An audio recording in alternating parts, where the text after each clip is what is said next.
los hermanos, muito bom. Tá. Pedrão e nossa querida comunidade, prazer estar aqui com vocês.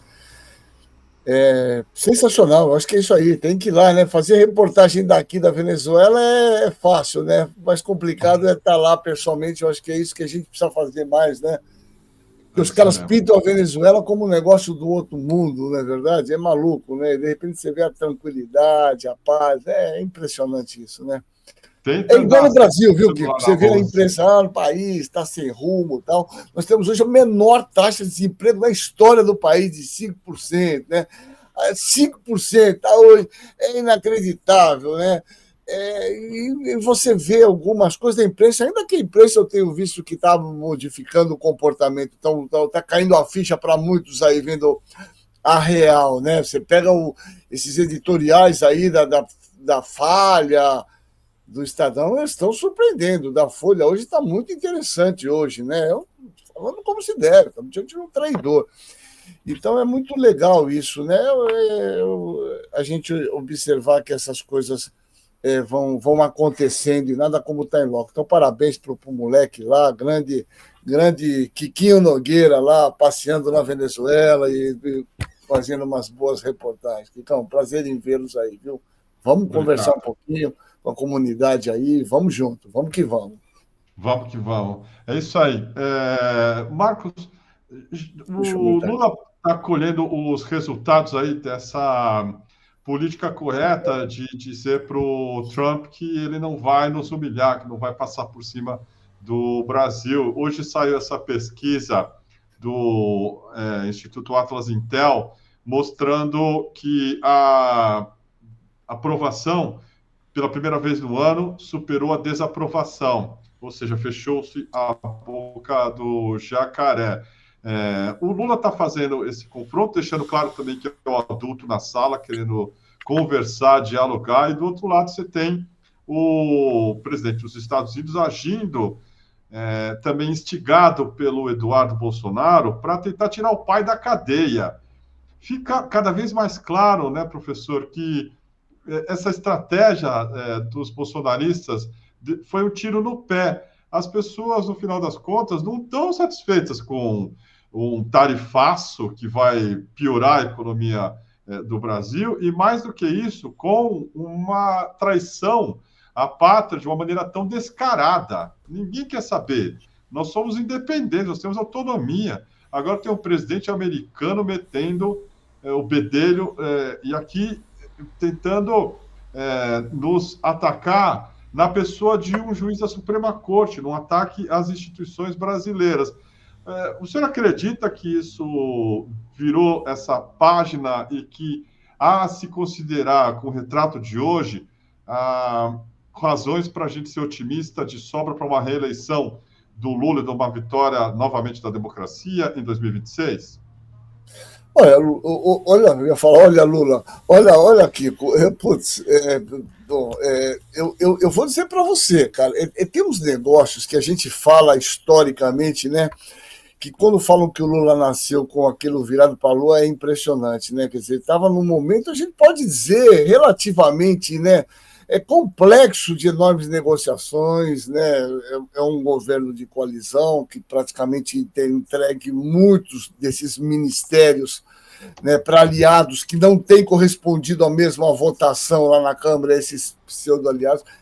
É indiscutível que era um momento de certa fragilidade, com a imprensa batendo forte. É inacreditável, né, que esse cara ele tem conseguido, nos países em que ele tem se intrometido, ele tem conseguido uma coisa sensacional, né?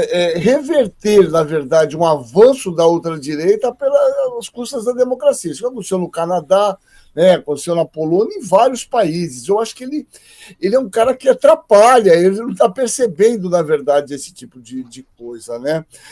Em relação a esse jovem, que eu não tenho muita dúvida, eu já afirmei até aqui, a gente conversou outro dia, eu nunca.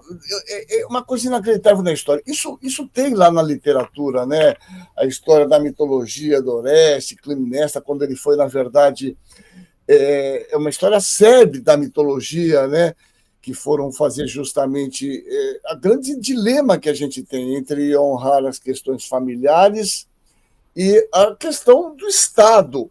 Veja, esse cidadão foi eleito aqui por São Paulo, que é uma coisa que eu não me conformo, eu vou falar até morrer, vou estar lá morrendo, um cidadão carioca do Rio de Janeiro que não conhece a Praça da Sé, não conhece nada em São Paulo, vem para cá, é um dos deputados mais eleitos por São Paulo, né? Já começa por aí. Aí, de um momento para outro, esse cara vai falar assim: eu vou defender o meu pai, porque o que ele está fazendo, e de repente põe o país numa verdadeira encalacrada, que é o que, na verdade, conseguiu. Eu não tenho dúvida que nós temos um grupo de pessoas que não tem jeito, não tem jeito. Isso remete, né, Kiko, aquilo que a gente já fala aqui, tem tantos professores que falam isso melhor que eu, mas é um cara que eu tenho lido muito aí, que é o Leon Festinger, né, que é a questão da dissonância cognitiva, né?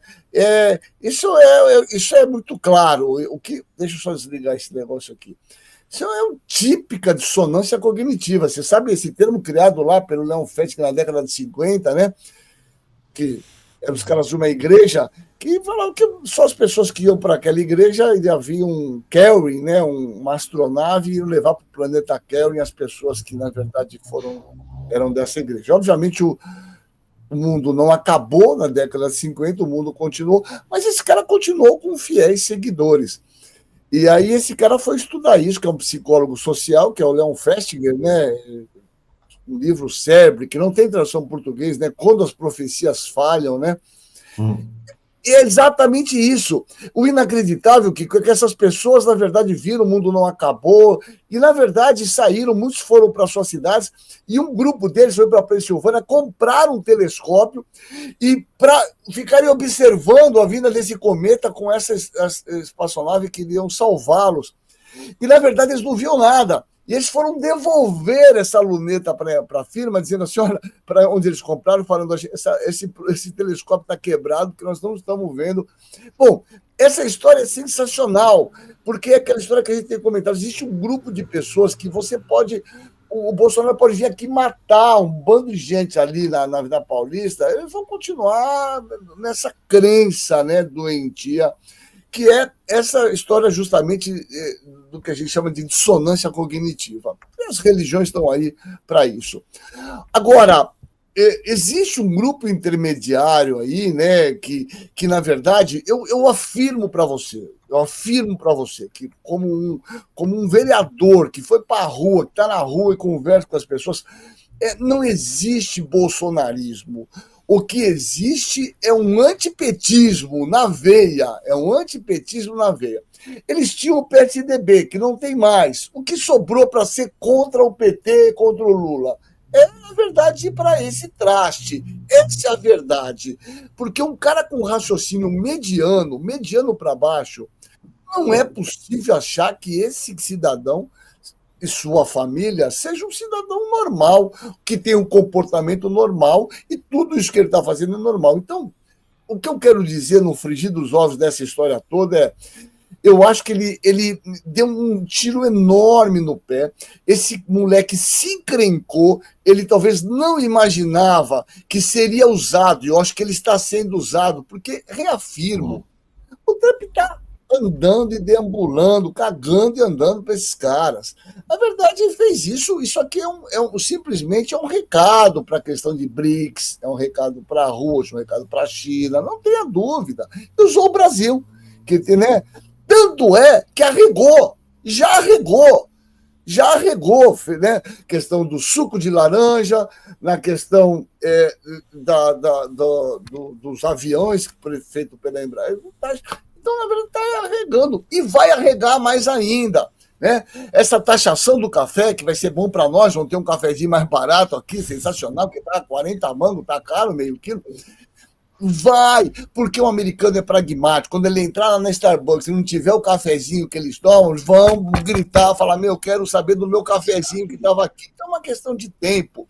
É bravatismo babaca e que, na verdade, já começou a arregar e vai arregar muito mais. E maravilhoso a postura. Cara, cada vez mais fiz o L e vou fazer sempre, porque, meu, não tem que baixar a cabeça para esses caras. Agora, cada vez mais a gente tem que ver um bando de golpistas, não tem essa outra palavra para dizer, né, que lutam contra o Brasil. Você não sei se você tem aí a fala daquele energúmeno, daquele senador, um carecão lá, que é inacreditável, Espiridião Amin, a quantidade de bobagem Nossa. que esse cara fala, né?